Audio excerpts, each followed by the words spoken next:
অসমত খুব সাধাৰণ হৈ পৰিছে যে সাংবাদিকক ভয় ভাবুকি দিয়া, সাংবাদিকক আঙুলি টোৱাই কথা কোৱা, সাংবাদিকক প্ৰত্যুত্তৰ দিয়া। মুখ্যমন্ত্ৰী আঙুল এটা দেখাৰ পিছত এবাৰ লুৰিণজ্যোতি গগৈয়েও সাংবাদিকক ওলোটাই প্ৰশ্ন কৰিলে আৰু সুধিলে যে তোমাৰ কমন চেন্স নাই নেকি, তুমি মুখ্যমন্ত্ৰীৰ হৈ পেলাই কিয় কথা ক'বলৈ আহিছা। কিন্তু এইবাৰ মই লুৰিণজ্যোতি গগৈক এই ক্ষেত্ৰত একেবাৰে বেয়া বুলি নাভাবোঁ। লুৰিণজ্যোতি গগৈ ঠিক জেগাত ঠিক উত্তৰটো দিলে।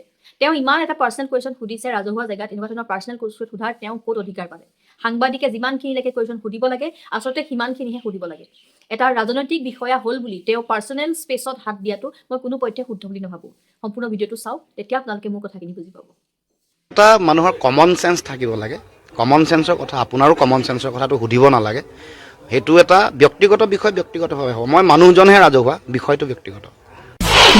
মুখ্যমন্ত্ৰীয়ে নিজৰ কথা ভাবক। মুখ্যমন্ত্ৰী প্ৰবক্তাৰ নিচিনা আপোনালোকে নক'ব। আপুনি মুখ্যমন্ত্ৰী প্ৰবক্তা নেকি আপুনি? নাই, চক সেইটো বহুতে কৈ আছে, কোনোবাই প্ৰাৰ্থী ঘোষণা কৰি আছে, কিন্তু মূল কথাটো হ'ল আলোচনাৰ মাজতহে সকলো সিদ্ধান্ত হ'ব।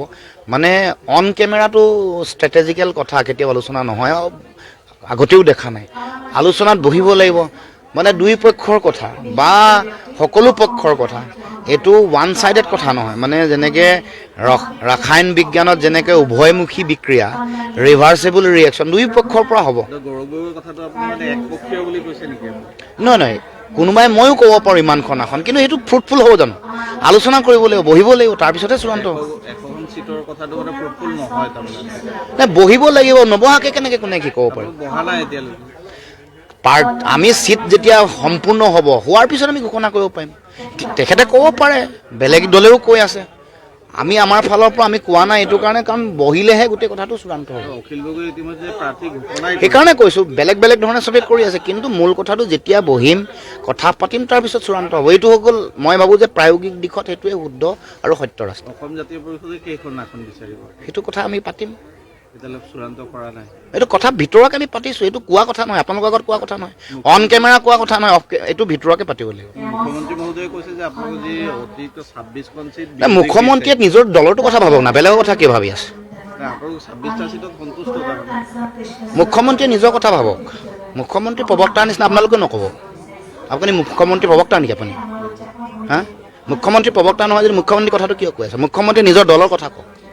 সমীক্ষাত যিহেতু NDA অগ্ৰাধিকাৰ দিছে, NDA বেছিভাগ আসনে পাব বুলি কৈছে, এই ক্ষেত্ৰত নাই, সেইটো সমীক্ষাটো এইটো বিজেপিয়ে বনোৱা নিজে সমীক্ষা, এটা নেৰেটিভ সৃষ্টি কৰিব কৈছে। এইটো নিৰপেক্ষ হয় নে নহয়, এইটো চাব লাগিব।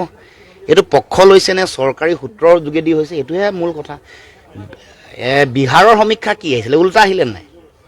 গতিকে এনেকুৱা সমীক্ষা আহিছে, প্ৰিপল তেওঁলোকৰ সমীক্ষা আহে, তাৰপিছত তেওঁলোকৰ অপিনিয়ন পোল আহে, এক্সিট পোল আহে, কিন্তু সৰহভাগতে দেখোঁ যে নাই, শুদ্ধ নহয়। কমন মানুহে সিদ্ধান্ত ল'ব, ভোটাৰে সিদ্ধান্ত ল'ব কাক জিকাব।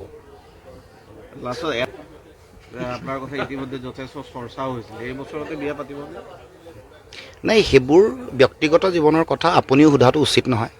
ব্যক্তিগত জীৱনৰ বিষয়বোৰ ব্যক্তিগতভাৱে ৰাখিব লাগে, আৰু ৰাজহুৱা যিসকলে কৰিছে, নাই, এইটো ব্যক্তিগত বিষয়। ৰাজহুৱা ব্যক্তি হ'লে বিষয়টো ব্যক্তিগত। এইটো এটা মানুহৰ কমন চেন্স থাকিব লাগে। কমন চেন্সৰ কথা, আপোনাৰো কমন চেন্সৰ কথাটো সুধিব নালাগে।